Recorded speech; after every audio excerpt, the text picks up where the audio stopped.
நான் எட்டரை வரைக்கும் தெய்வமே. அங்கேயே கடை. 10 நாள் ஆனாலும் வெளியே வரக்கூடாது. சோறு தண்ணி எல்லாம் உனக்கு அங்கதான். அடுத்த எலெக்ஷன் வந்தா கூட நீ வெளியே வரக்கூடாது. அவன் கான்ட்ராக்ட். हाँ जी, हाँ जी, जी. யோ என்ன சொல்றாரு? கவர்னர் உரை இந்தியில. இதுக்கு தான் இந்தி 4 எழுத்து படிங்கன்னு சொன்னாரு. सब समझ गया. आप घबराए नहीं, सब ठीक हो जाएगा. जी हाँ. கவர்னர்ஜி, இந்த ஸ்டேட்ல ஐஏஎஸ் ஐபிஎஸ் பண்ற ஊழலும் அதிகார துஷ்பிரயோகமும் ரொம்ப அளவுக்கு அதிகமாயிடுச்சு.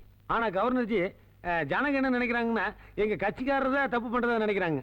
இதனால நம்ம கட்சி பேர் கெட்டு போகுது இல்லைங்க. எனக்கு புரியுதுங்க. புரியுது. இல்ல நமக்கு இந்தி நகி மாலுங்க.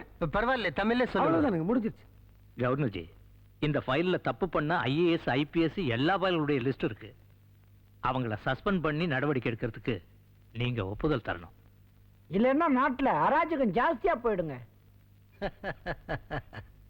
மிஸ்டர் தட்சிணாமூர்த்தி, ஆர்டிகல் 356 படி உங்க கவர்மெண்ட் ஜனாதிபதி டிஸ்மிஸ் பண்ணிருக்காங்க. இப்பதான் ஃபேக்ஸ் மெசேஜ் வந்திருக்கு. படிச்சு பாருங்க.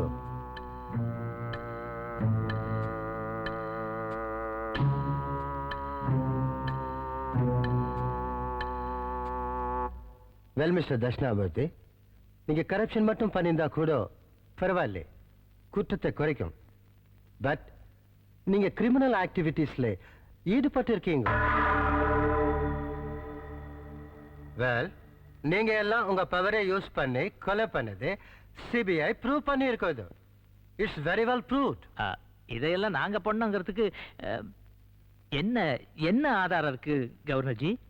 அதெல்லாம் சிபிஐ கோர்ட்ல ப்ரொடியூஸ் பண்ணுவாங்க. கவர்னர்ஜி, அப்ரூவரா மாறினா தண்டனை குறையுங்களா? அப்புறம் எதுக்கு கோர்ட்டு? வெடிமுத்து நான் எதுக்காக இருக்கேன்? ஏனுங்க, இது தமிழ் செல்வம் கொடுத்த ஊழல் பயில் தானுங்க.